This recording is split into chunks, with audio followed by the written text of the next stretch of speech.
Right. If you're like me, autistic, and have or had a problem with substance abuse, I'm here to tell you, and I want you to know, that your system has been rigged against you right from the start. Let me explain. So, I've been reading a paper right here on my Remarkable.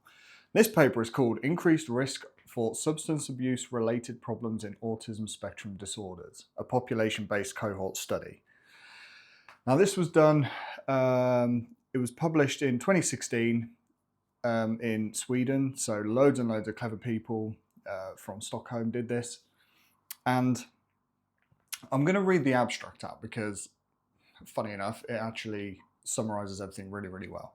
So I'm going to read this out and I'm just going to unpick like the main points that, just blows my mind. So, abstract. Despite limited and ambiguous empirical data, substance use related problems have been assumed to be rare among patients with autism spectrum disorders. Using Swedish population-based registered, we identified 26,986 individuals diagnosed with ASD during 1973 and 2009. So this is not a small study. This is massive. There's so much data here that they've looked at. So all of those individuals with ASD and their 96,557 non-ASD relatives. So they're looking at people diagnosed with ASD and their siblings, parents, and considering them into the study as well. So there's a few really good conclusions that come out of this. So now ASD, without diagnosed comorbidity of ADHD or intellectual disability, was related to a doubled risk of substance use related problems. Double. So I knew it all this time. I'm thinking, like, surely I am more at risk than other people of having an alcohol problem or whatever, just because of the way my brain works in this world.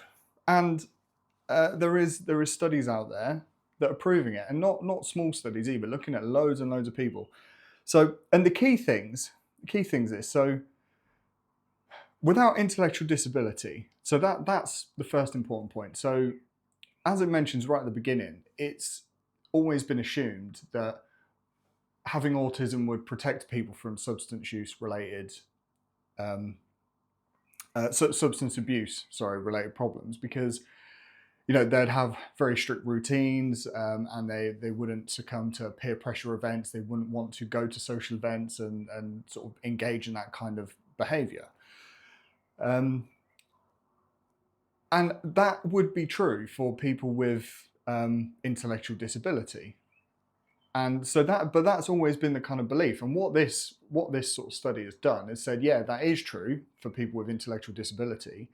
But for people without intellectual disability, basically people like myself who are, high masking, they're the people who, are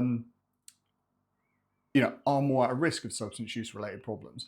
And it doubles. So you've got low IQ, low IQ, less risk, and then average high IQ, higher risk. And that makes sense, really, because you just think, oh God, it's warm. You just think these people like myself, just masking day to day, of course we're going to have a higher risk. And then another thing, so let me carry on. Right, so there is and then the risk of substance use related problems was the highest among individuals with ASD and ADHD. Now that's really interesting. So one of my very, very good friends has got ASD and ADHD, and they also have a history of substance abuse. So yeah, super, super interesting. And then another thing, and this is why I want to sort of bring it back to where it was saying it was looking at siblings and parents as well, because what it basically found as well is that, hang on, let me just read it. So further, risks of substance use related problems were increased among full siblings of ASD probands, half siblings and parents, we conclude that ASD is a risk factor for substance use related problems. The elevated risks among relatives of proband with ASD suggest shared familial, genetic and/or shared environmental liability. So, in my personal situation, I think I look at this right. All of my family drink to an extent, right? My parents like drinking on the weekends. My sister drinks all the time, although I think she's okay with it. I don't know. So if you grow up in that kind of environment, and you're exposed to that, you're going to be more at risk, right, of developing these kind of problems. But what's really interesting, so there is that genetic component, but also people who, like general families as well, who have these ASD traits are more at risk anyway. So what I actually found was that even the siblings and parents who are not diagnosed with ASD are still more at risk of creating substance use problems, which is fascinating. So it seems like genetically you're predisposed to it anyway, whether you have ASD or not, or environmentally you're more likely to develop an addiction problem. And then if you put ASD into the mix, that increases even more,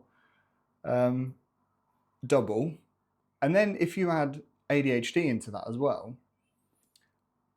it increases exponentially. So really what we're saying is, if you come from a family who like drinking, you have autism and you have ADHD,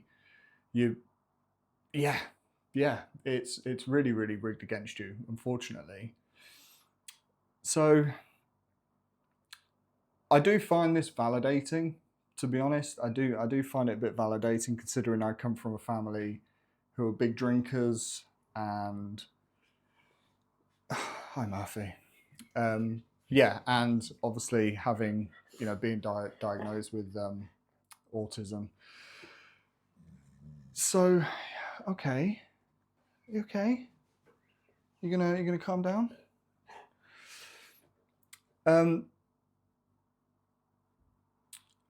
Yeah. So this is really right. So I've always thought, okay, up until I always wondered why I developed an alcohol problem. And then when I got diagnosed, it become quite clear, and I thought, I'm fairly certain that I used to drink every day because of anxiety. So I thought anxiety was the real sort of underlying issue. And if you think what this does, really, this is what I'm trying to get to. Murphy, why are you like this? Hey, come here. So what it's really saying is that what it's reflecting is the consequence of masking, of high masking individuals in society. And I definitely feel like I fall into that category. So really, really, really fascinating. I have found a couple of other studies that I'm probably going to look into as well that are similar to this. One was about adolescents and their alcohol behaviours. So definitely relevant to me. Right, so I know that was a bit all over the place. I'm probably not very well presented, but I've literally just found this, and I just really wanted to share it. So thanks for watching. If you've got this far, much appreciated. And I need to go and figure out what this dog wants. So thank you.